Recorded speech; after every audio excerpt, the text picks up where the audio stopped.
2025 SLST এবং 2016 SLST নিয়ে গুরুত্বপূর্ণ আপডেট। 2025 এসএলএসটিতে 2016 যোগ্যরা অনেকেই পাস করতে পারেনি। আনটেন্টেড টিচার স্কুলে যাচ্ছে, লাস্ট চাকরি 31শে আগস্ট পর্যন্ত। তারপর কি হবে? 2016 যোগ্যরা কি ফিরবে? আর যদি ফিরে তাহলে 25-এর কী হবে? 2016 যোগ্যদের পাশে অনেকেই দাঁড়িয়েছে বিভিন্নভাবে। তো আমি একটা আপডেট দেখাচ্ছি। যদিও কেস চলছে এখনও সুপ্রিম কোর্টে।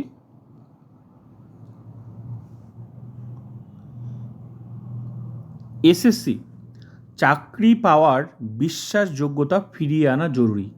বিশ্বাসযোগ্যতা বলতে এই যে সৎ পথে চাকরি পেলে চাকরি যাবে না, এই বিশ্বাসযোগ্যতাটা ফিরিয়ে আনা জরুরি। কলম ধরেছেন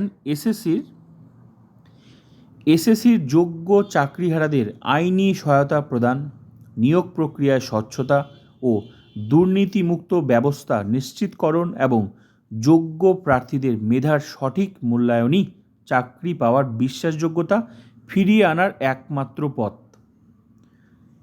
এ নিয়ে লিখেছেন স্বপন কুমার মণ্ডল। এই যে চাকরি, সৎ পথে চাকরি পেয়েছি, এই যে একটা বিশ্বাসযোগ্যতা, এটা ফিরিয়ে আনা জরুরি।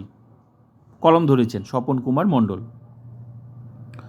বিভিন্নভাবে আন্দোলন হয়েছে, এখনও যোগ্যরা বিভিন্নভাবেই লড়াই চালিয়ে যাচ্ছে। তো দেখা যাক শেষ পর্যন্ত কি হয়।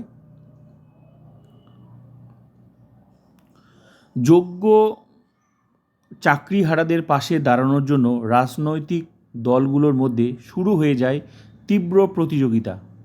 সেখানে নির্বাচনী প্রচারে এসে মাননীয় প্রধানমন্ত্রী নরেন্দ্র মোদী যেভাবে যোগ্য চাকরিহারা শিক্ষকদের পাশে থাকার প্রতিশ্রুতি দিয়েছেন তা শুধু সময়ের দাবি নয়, অত্যন্ত জরুরি পদক্ষেপ মনে হয়েছিল। তাতে ইতিমধ্যে সুফলও মিলেছে। তো দেখা যাক যোগ্যদের চাকরি কীভাবে ফেরে, আর যদি ফেরে তাহলে 25-এর কী হবে।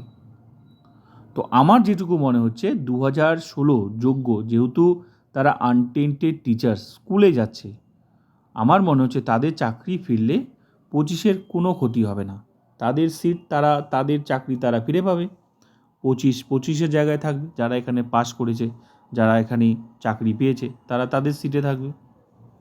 তবে যোগ্যদের হয়ে অনেকেই লড়াই করছে বিভিন্নভাবে, সোশ্যাল মিডিয়া থেকে শুরু করে লেখার মাধ্যমে বিভিন্নভাবে যোগ্যরাও নিজেদের লড়াই চালিয়ে যাচ্ছে, কোর্টে, রাস্তায়, বিভিন্নভাবে দীর্ঘদিন আন্দোলন করেছে কলকাতায় আগের সরকারের সময়।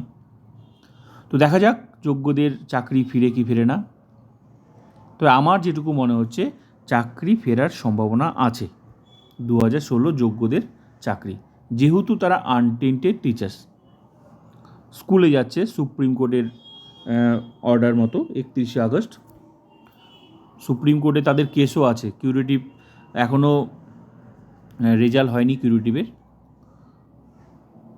তবে আমি যা বুঝতে পারছি চাকরি ফিরলে 2016 25-এর মানে 25-এর কিন্তু কোনো ক্ষতি হবে না। 25 যারা চাকরি পেয়েছো তোমরা, 25-এর ওদের সিটগুলো বাদ দিয়ে 25-এর কিন্তু চাকরি থাকবে। এটা আমার মতামত, তোমাদের মতামত তোমরা দিতে পারো। তবে যোগ্যদের হয়ে বিভিন্নভাবে লড়াই চালিয়ে যাচ্ছে মানুষ, সেটা সোশ্যাল মিডিয়া হোক বা রাস্তায় হোক, বিভিন্নভাবে